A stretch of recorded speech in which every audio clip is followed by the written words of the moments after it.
Welcome to Manchester Airport Aviation Viewing Park. We're going to have a quick tour around here, and hopefully today we're going to go on Concorde, which will be fantastic because I've never been on Concorde before. Unfortunately we won't be flying though. This is a cafe in the Aviation Viewing Park. I've ordered a coffee and a sausage sandwich. Oh, it's falling apart.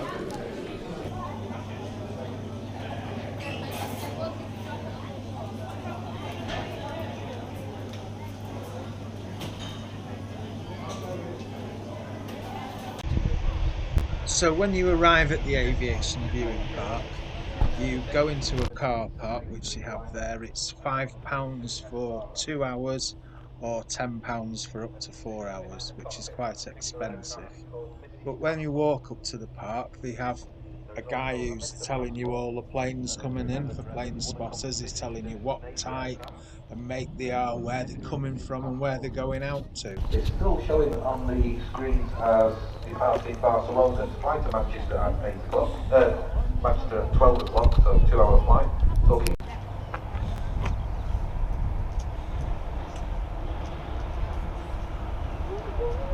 And of course they have the obligatory souvenir shop here. It's quite interesting to walk around. They've got t-shirts, models, books, all things aircraft of course.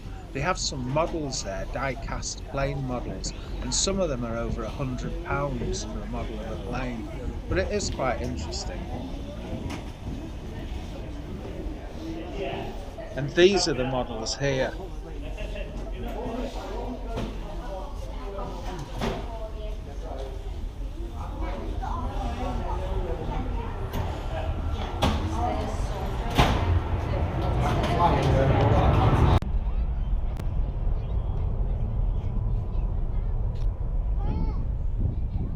There's an aeroplane round the back of the cafe, and you can just go and walk on it and have a look, and they've screened it all off and they've kind of stripped it down inside so you can see what it's like, kind of with the seats out and the wiring behind the plane. It's quite interesting, and also you can look into the cockpit as well. So that was really good.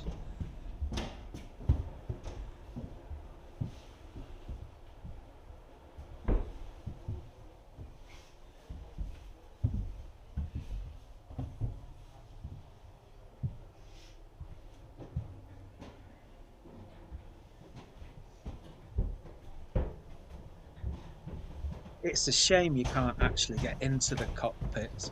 It's locked up with a door. It would be brilliant to sit there and mess with the controls, but you can't.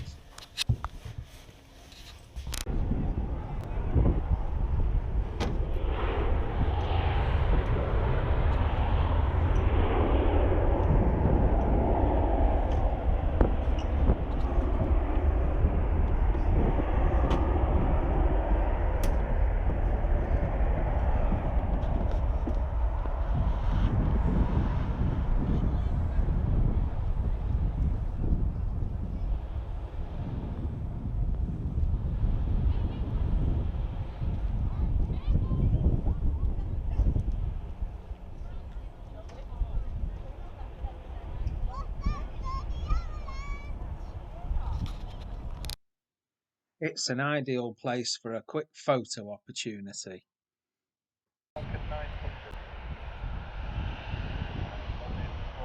And this is where you can stand to view the planes. You're actually looking onto the runway of Manchester International Airport, and you can watch the planes taking off and landing.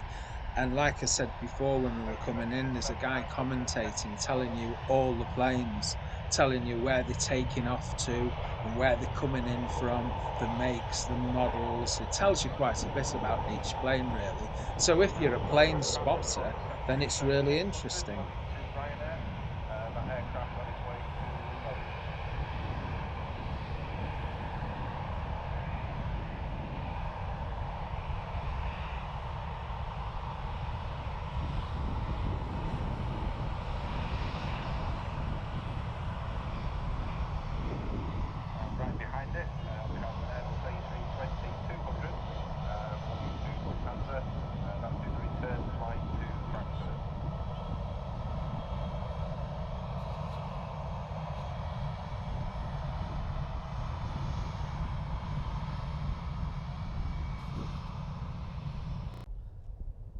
And here we have the famous Nimrod, which was a Royal Air Force maritime patrol aircraft with anti-submarine warfare, maritime surveillance, and anti-surface warfare capabilities.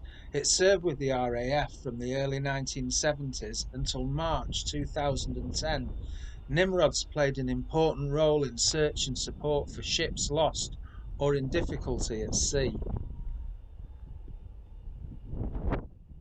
And here's a very old BEA plane.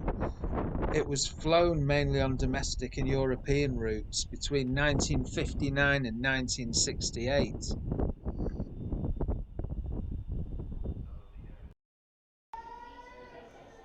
And now for the bit I've been waiting for. I finally get to see Concorde, and I finally, hopefully, get to go on Concorde.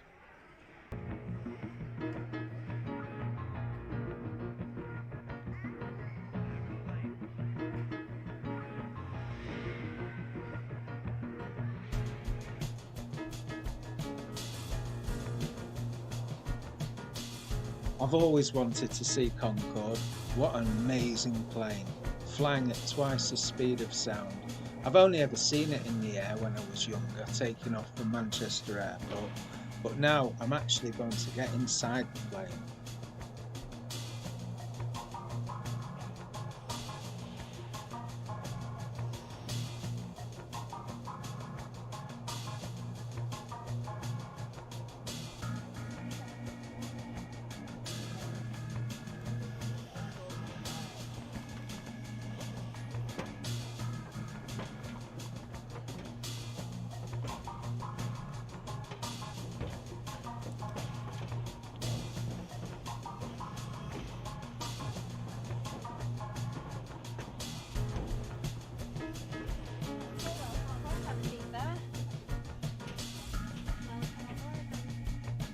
Yay, I can actually say I've been on Concorde.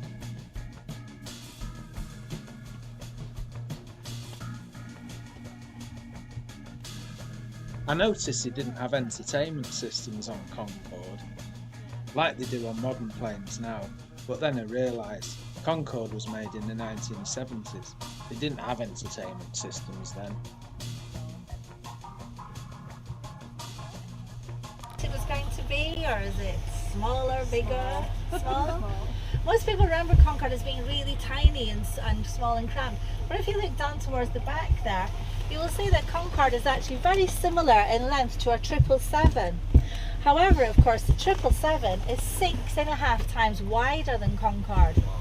The reason Concorde was built so narrow, long, with all the power at the back, the long pointed nose, is because Concorde was built for one thing, and that was speed. Oh, here we are already. We're at Mach 2. So the Mach number, Mach 1 would be the speed of sound. Mach 2 is twice the speed of sound. Now it's very difficult for us to visualize this, so in miles an hour we have more of an idea. Roughly 1,350 miles per hour. It's actually faster than a bullet from a rifle, amazingly. If this Concorde you're actually sitting on actually holds the record for the fastest ever recorded Concorde, and it was recorded at 1,448 miles per hour. If you compare that to the conventional jets you see out here today, they're flying in the region of 500 miles an hour. So Concorde was 3 times faster than the conventional jets. And in fact, because Concorde was built quite some time ago, it was even faster because the jets then were very slow.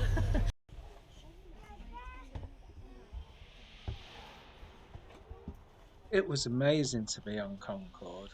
It was very small. The windows on Concorde are also very small. And also I was surprised how basic it was, but you've got to remember that it was built in the 1970s and it was built for speed.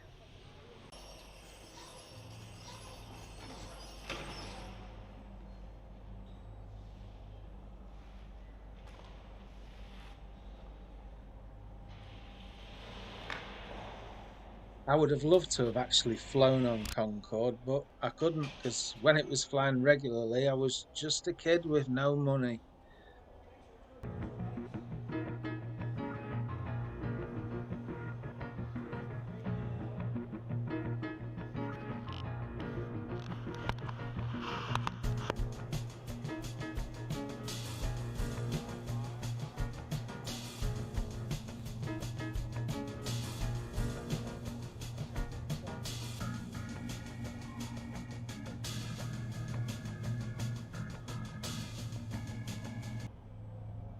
They have a 360-degree flying simulator here, and it's really good.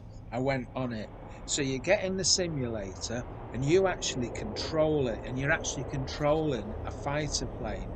So you're strapped in like you would be in a roller coaster, and you have all the joysticks and you're moving the plane. You can even roll it over upside down if you want, and you fly over landscapes and you feel all the movement, and it's absolutely fantastic. Well, thank you for watching my video, and I'll see you again soon on my next blog. Thank you. Bye.